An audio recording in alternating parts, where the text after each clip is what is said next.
Halo,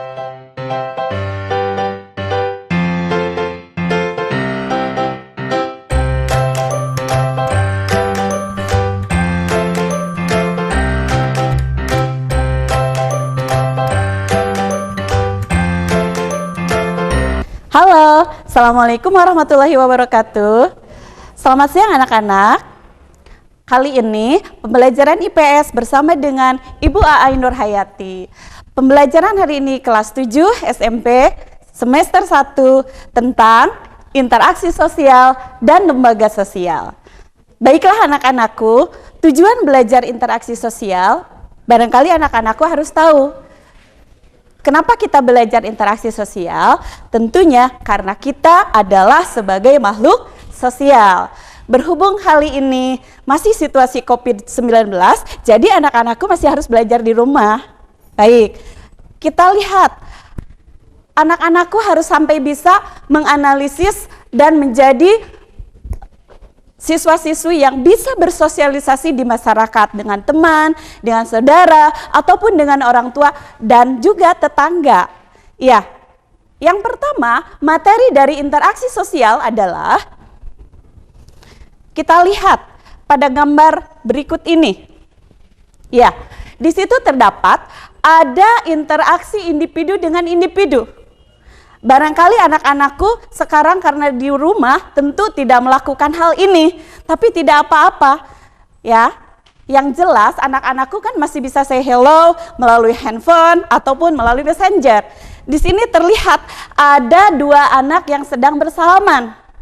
Terdapat kontak tangannya dan mereka tentunya bertegur sapa. Itu merupakan interaksi sosial. Lihat juga, perhatikan berikut ini. Lihat. Ya, anak-anakku tentu tidak lupa ya ketika melihat gambar di sini ada interaksi individu dengan kelompok. Nah, interaksi ini terlihat ada bapak dan ibu di sekolah yang sedang mengajar anak-anakku. Ketika anak-anakku mendengarkan bapak dan ibu guru menjelaskan, itulah terdapat adanya kontak antara bapak, ibu guru beserta anak-anakku. Nah, sekarang tidak dilakukan. Kenapa?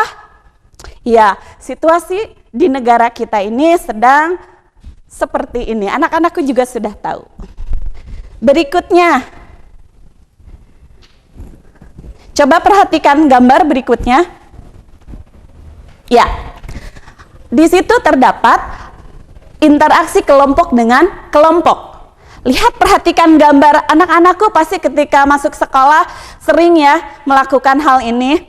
Tentunya hal ini harus terus dilakukan pada saat sedang belajarnya secara langsung di sekolah. Tapi kali ini mungkin anak-anakku harus belajar bersabar di rumah ya. Dan sekarang belajar pun harus belajar dari rumah.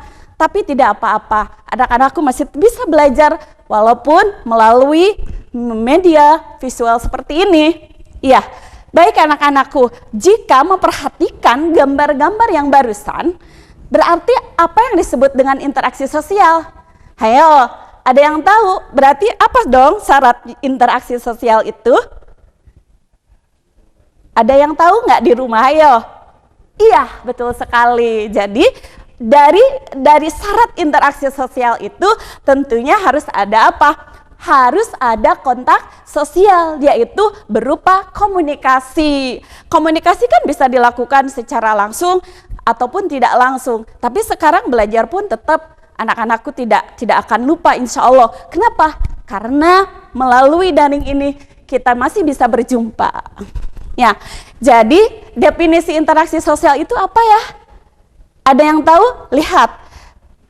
Lihat dari gambaran paparan ini bahwa interaksi sosial itu adalah berupa hubungan antara individu dengan individu, individu dengan kelompok, kelompok dengan kelompok. Jadi anak-anakku tentunya tetap masih harus melaksanakan interaksi sosial. Untuk apa? Karena kebutuhan. Iya. Sampai di situ materi yang pertama ya. Mudah-mudahan anak-anakku di rumah masih tetap semangat. Moto IPS jangan lupa ya. Ikhlas, mantap, semangat. Baik anak-anak, kita lanjutkan. Materi berikutnya adalah bentuk-bentuk interaksi sosial. Ada dua bentuk interaksi sosial. Pertama adalah proses yang bersifat asosiatif dan proses yang bersifat disosiatif. Tentu anak-anakku harus mengetahui keduanya. Nah, proses yang asosiatif yang bagaimana? Di sini terdapat adanya kerjasama, kemudian adanya akomodasi, dan ada asimilasi. Anak-anakku harus tahu apa itu kerjasama. Negara kita kan sudah mengenal yang namanya gotong royong. Nah, gotong royong itu termasuk juga salah satu dari bentuk kerjasama. Apakah anak-anakku harus masih melestarikannya? Tentu saja iya. Kenapa? Karena kerjasama itu apalagi hal yang positif harus selalu kita lakukan. Kedua, akomodasi. Kapan akomodasi ini dilakukan? Tentu pada saat anak-anakku sedang mengalami permasalahan atau benturan dengan teman. Ada permasalahan dengan adik di keluarga, saatnya akomodasi dilakukan. Jadi akomodasi ini siapa yang bisa melakukannya? Kalau di rumah ketika anak-anakku sedang punya masalah dengan adik, dengan kakak, berarti yang mengakomodasinya adalah ayah dan ibu. Bagaimana kalau sedang di sekolah? Ada wali kelas, ada juga bapak dan ibu guru. Iya. Ketiga, asimilasi. Yang bagaimana yang disebut dengan asimilasi?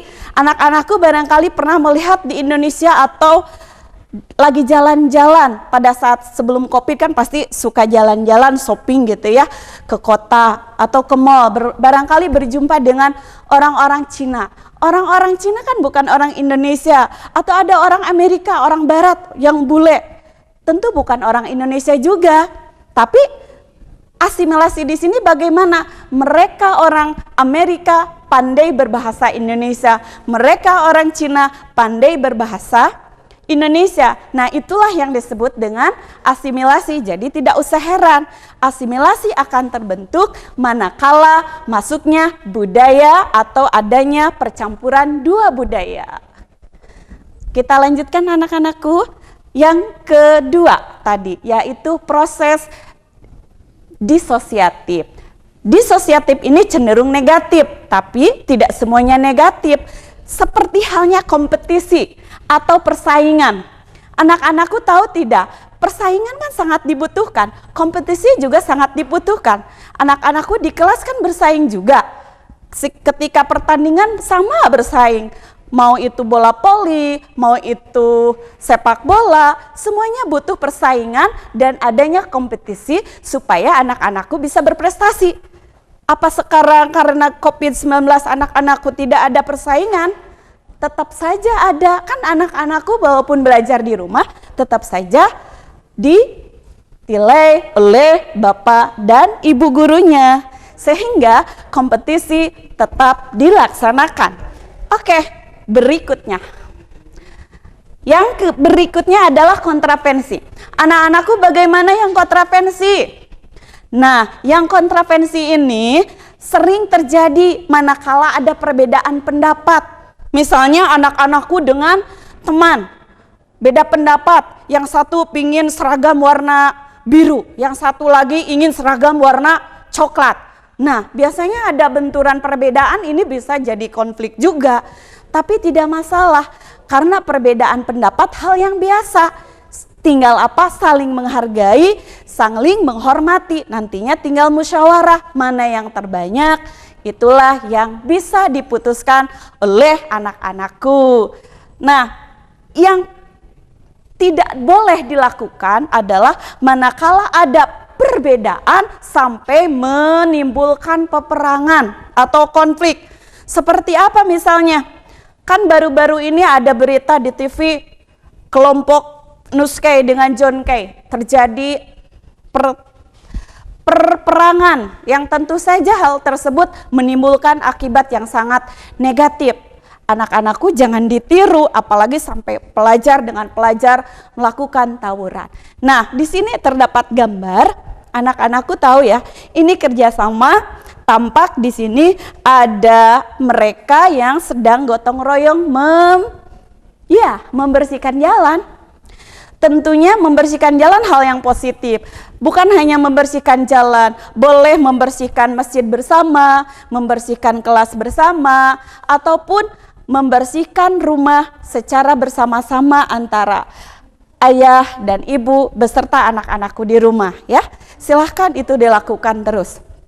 Karena itu hal yang positif. Kemudian, bagaimana dengan akomodasi? Silahkan juga manakala ada permasalahan, anak-anakku tidak langsung harus saling membenci antar teman, melainkan minta pertolong kepada ayah bundanya, kepada wali kelasnya, ataupun kepada bapak ibu gurunya, manakala menemukan perbedaan dengan teman. Yang tidak boleh adalah tadi apa? Harus diingat, yaitu konflik. Konflik diusahakan untuk anak-anakku hindari. Kenapa? Karena konflik bisa berakibat buruk terhadap kita semua. Kita lanjutkan anak-anakku. Yang tidak boleh dilakukan itu apa? Yaitu konflik. Sebab apa? Konflik itu adalah suatu proses di mana individu atau kelompok berusaha untuk memenuhi tujuannya dengan jalan menentang pihak lawan. Berarti ini bisa dilakukan dengan berbagai cara. Nah, itu yang tidak boleh.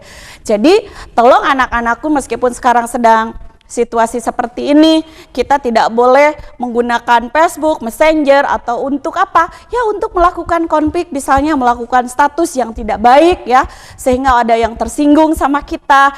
Itu tolong anak-anakku dijaga. Apalagi sekarang itu justru kita harus berusaha tetap selalu sehat, ya, tetap semangat di rumah, dan jangan lupa meskipun pembelajaran hari ini sangat singkat, mudah-mudahan anak-anakku di rumah bisa menyimak dengan baik. Jangan lupa ya, tetap jaga kesehatannya, jangan lupa keluar pakai masker, jangan lupa juga tetap jaga jarak. Wabillahi taufiq wal hidayah. Assalamualaikum warahmatullahi wabarakatuh.